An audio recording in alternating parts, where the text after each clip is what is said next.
Hi guys, I'm Dave in Real Life Movies and welcome to this 10 unnecessary sequels video.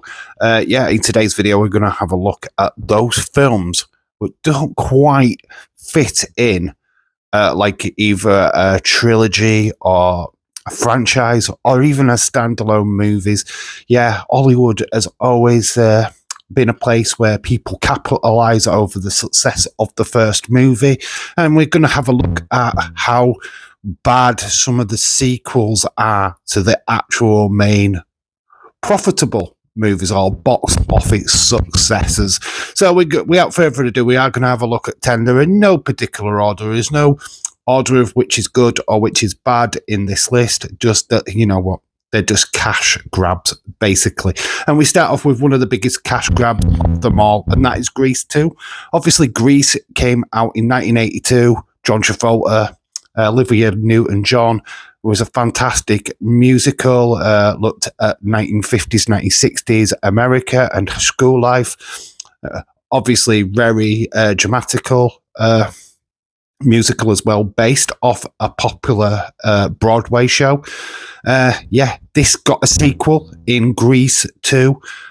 Nobody asked for a sequel, and we got it anyway. This was Michael Crawford and Michelle Pfeiffer who took the lead roles in this movie. Yes, it was very, very similar to the premise of the first one, but this was the role of the guy, what was the nerd or the out-of-towner, and he was trying to fit in to get the girl, whereas the other way around in the first movie.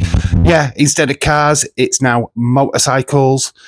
For some strange reason, Balmudo, who was in the first movie, is still causing chaos for teenagers in the second movie. I mean, he's surely in his 30s by this point. So that was crazy. It's just a crazy rip-off of the first film. It did bring Michelle Pfeiffer to the forefront, I guess, so it did something good. Of a few other actors in this movie what went on to have success, but it was just unnecessary, a cash grab. We have had no further Grease movies, which still shocks me. We never got a skateboard one or a BMX bike one in the 80s, but here we are. We did get the two Grease 2 and Grease 1 movies. So, Grease 2 did come out in... oh, no, I got it the wrong way around. Grease 1 came out in 1978, which was the year of my birth. And it was 1982 that Grease 2 came out. So there you go. Fact checked before somebody else does. At number 9, this is not a sequel. This is just a part of a franchise. I mean, Pet Detective does get a part 2 in Nature Calls, which is okay. It's not a bad movie, to be honest. But this one just takes the absolute cake, and it is Pet Detective Junior. I mean, you just look at the poster right here, and yeah, you can tell this is just going to be dog shit. It is such a bad movie. It's a kid impersonating Jim Carrey for an hour and a half or 90 minutes, whatever way you look at it. Who wants to watch that? Seriously, whoever thought that this would be the perfect way to go from the original Pet Detective movie clearly lost the plot. I mean, the original Pet Detective movie was in 1994 with Jim Carrey. Well-received movie. Actually broke him into the mainframe of comedy as a solo star. I think this was his first solo outing, the main star, and it's such a great movie. And obviously it has the Miami Dolphins very much present, and Courtney Cox, of course. But this one is the kid one. 2009 this came out, which is clearly a lot of distance between the original and the remake. And to have it as a kid, oh my gosh. This is just literally a studio just grabbing, trying to live off a name, having this kid pretend to be Jim Carrey. I mean, if you could do a kid version of the Pet Detective, do not copy Jim Carrey. Do not try and take an iconic character on. Just leave it bloody alone. You could have had a Pet Detective who was the son of Jim Carrey and have his own quirks, not dress him up as, so annoying. But anyway, that is there. Obviously, if you've gone and seen that movie, I feel sorry for you. I avoid it like the flipping plague. At number 8 is American Psycho 2. What the hell? I struggle to know why there's an American Psycho 2, to be honest. American Psycho is based off a novel, and it is about how corporate America and people on Wall Street are so the same, especially during the 80s. Everyone had the cards. They are like business cards, the business suits, all had the same haircut, all drove the same car, lived in the same houses. And it was hard to tell who did what. So basically, people were getting misidentified. People were getting killed. We don't even know if the kills in American Psycho was even real and a part of Patrick Bateman's head, his psyche, what was doing this. So it's an insane movie. Did not need a sequel. It just needed to be its own little self, own little standalone. But yeah, we got a sequel. I don't know the female actor in this movie, to be honest. I've not actually sat and watched it. She's tried to get this assistant professor's job. So she starts eliminating her competition. That is the synopsis. If you've watched this, let me know in the comment section below what you thought of this movie. But for me, instant cash grab. They're just trying to throw a movie together and just go, oh, look, it's Psycho 2, American Psycho 2. And it's not even close. It's not even near it as a movie. I just hate Hollywood. And this is one of the hickiest moments. And then we go to Donnie Darko 2. Yet again, another cash grab. I mean, leave the Jake Gyllenhaal movie alone. That was a classic. Had his sister Maggie Gyllenhaal in it as well. I absolutely love Donnie Darko. To do a Donnie Darko 2, really? I mean, that kind of discredits Donnie Darko for me, to be honest, because it's such a unique movie about time travel that it needed to stand on its own. To do a sequel, a Donnie Darko 2, and yet again, replacing the guy with a girl, you can tell why it went straight to DVD or VHS, whichever, because nobody's interested, nobody's invested, who cares? You had good male leads in the original movies. Sticking a female there does not flipping work. I mean, they tried it with Ghostbusters. Sadly, that's not even on this list. But they tried it with Ghostbusters, and that sucked. Why do they do this? Leave it alone. Stop replacing the men with women. Hollywood, it never works. People are not interested. Anyway, I can't really tell you too much about Donnie Darko, only that it's pretty similar to the original. She gets involved in a car accident, and it just falls the way that the original does, with somebody wearing a rabbit mask and all of that kind of malarkey. So yeah, just watch the original. Please, just watch the original. Do not watch Donnie Darko 2. Then we go into the car crash that is the sequels to The Lost Boys. I mean, The Lost Boys, it's literally behind me just there on the poster. It's an instant classic, should not be touched by anything. But, of course, the producers wanted to capitalize on this. Corey Feldman wanted to capitalize on this. And 2 sequels were made. We're going to talk about The Tribe. I mean, I call it The Tribe. Tribe is probably the word you should associate with it, because these movies suck. And like vampires, well, not even like vampires. They just genuinely suck. They're just a waste of time. They don't add anything to the franchise. They just blur it. And it's just kind of like the sequels to From Dusk Till Dawn.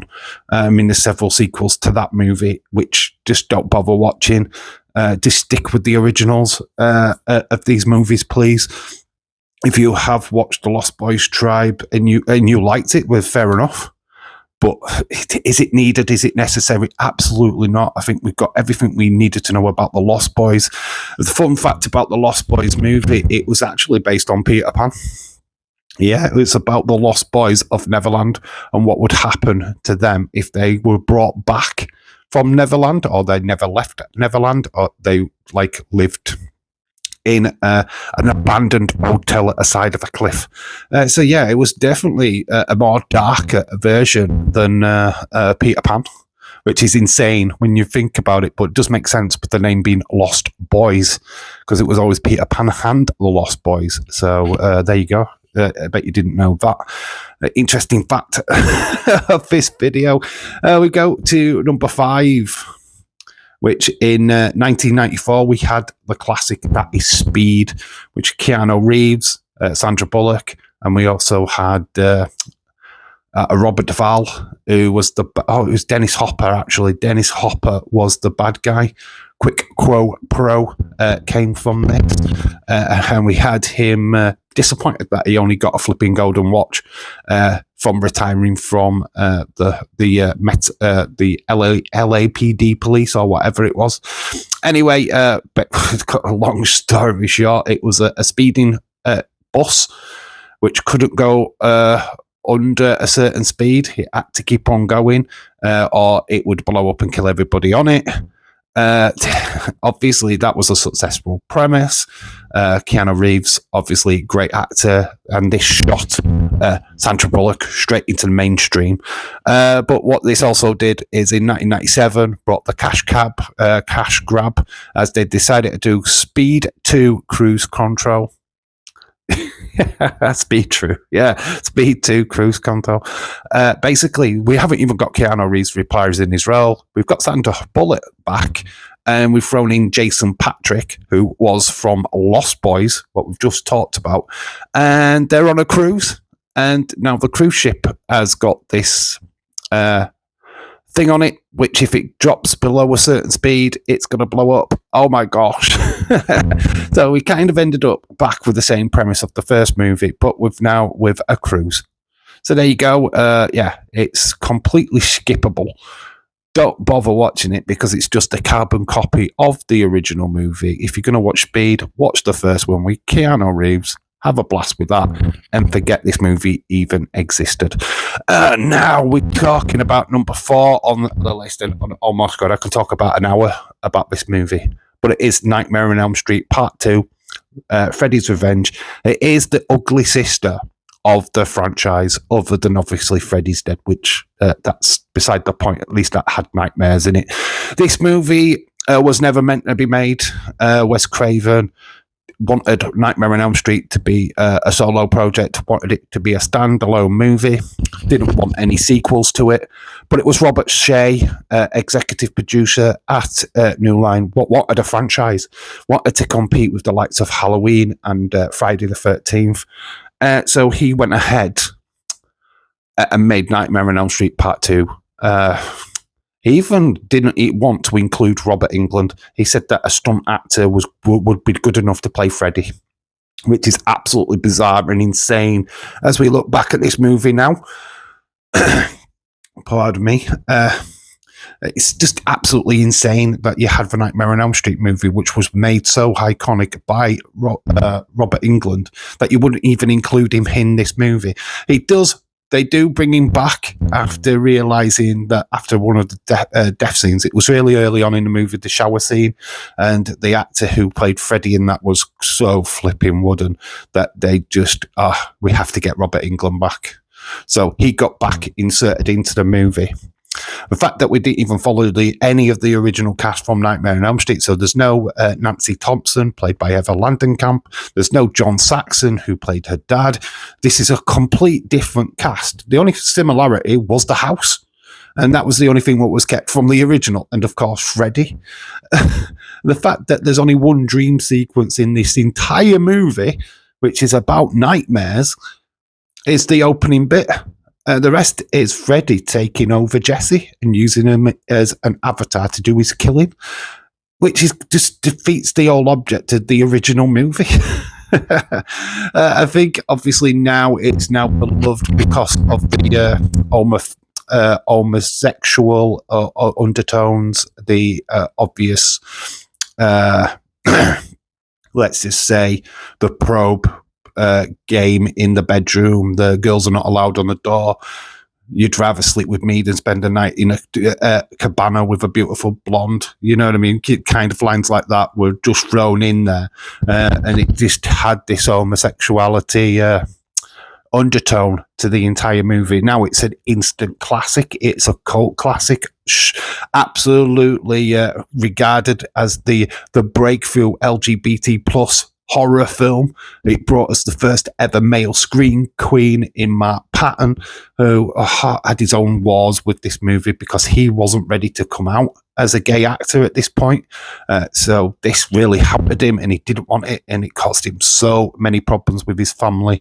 Man. So this movie, Robert Shea wanted, was never meant to happen, spawned a franchise, which obviously we would go back to Nightmare on Elm Street 3, which is, in my opinion, the best sequel ever.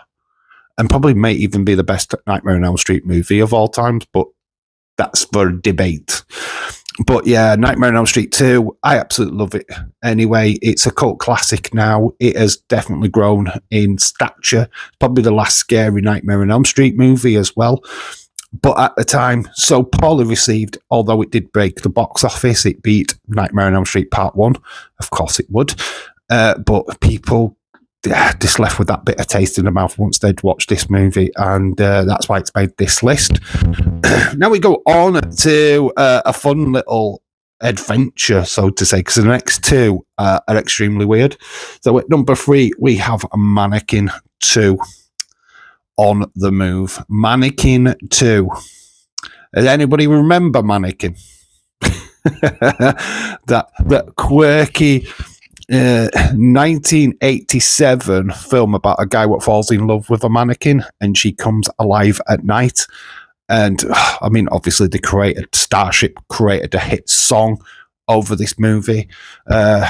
Andrew McCarthy was the lead actor. Kim Cattrall is also in this movie. It's a fantastic film and very 80s, very cheesy, very... John Hughes, I think, is one of the main guys what created this movie. It's so of its time. But in 1991, they decided to do Mannequin 2. I think the only really saving grace to Mannequin 2 is that it has Kirsty Swanson in it, the girl from Buffy the Vampire Slayer. And I don't know if anybody's seen Big Daddy, but she's also in that. But this is incredible that they made a sequel several years later, and it's instantly a cash grab. I think I've seen this movie once, and I can't tell you a redeeming factor of it, to be honest. It's another woman what gets cursed. She gets sent into the future. She's a mannequin again. Guy falls in love with her. Yada, yada, yada. You kind of get where we're going. And that is it in a nutshell. Absolute garbage. And we talk about that with Splash 2.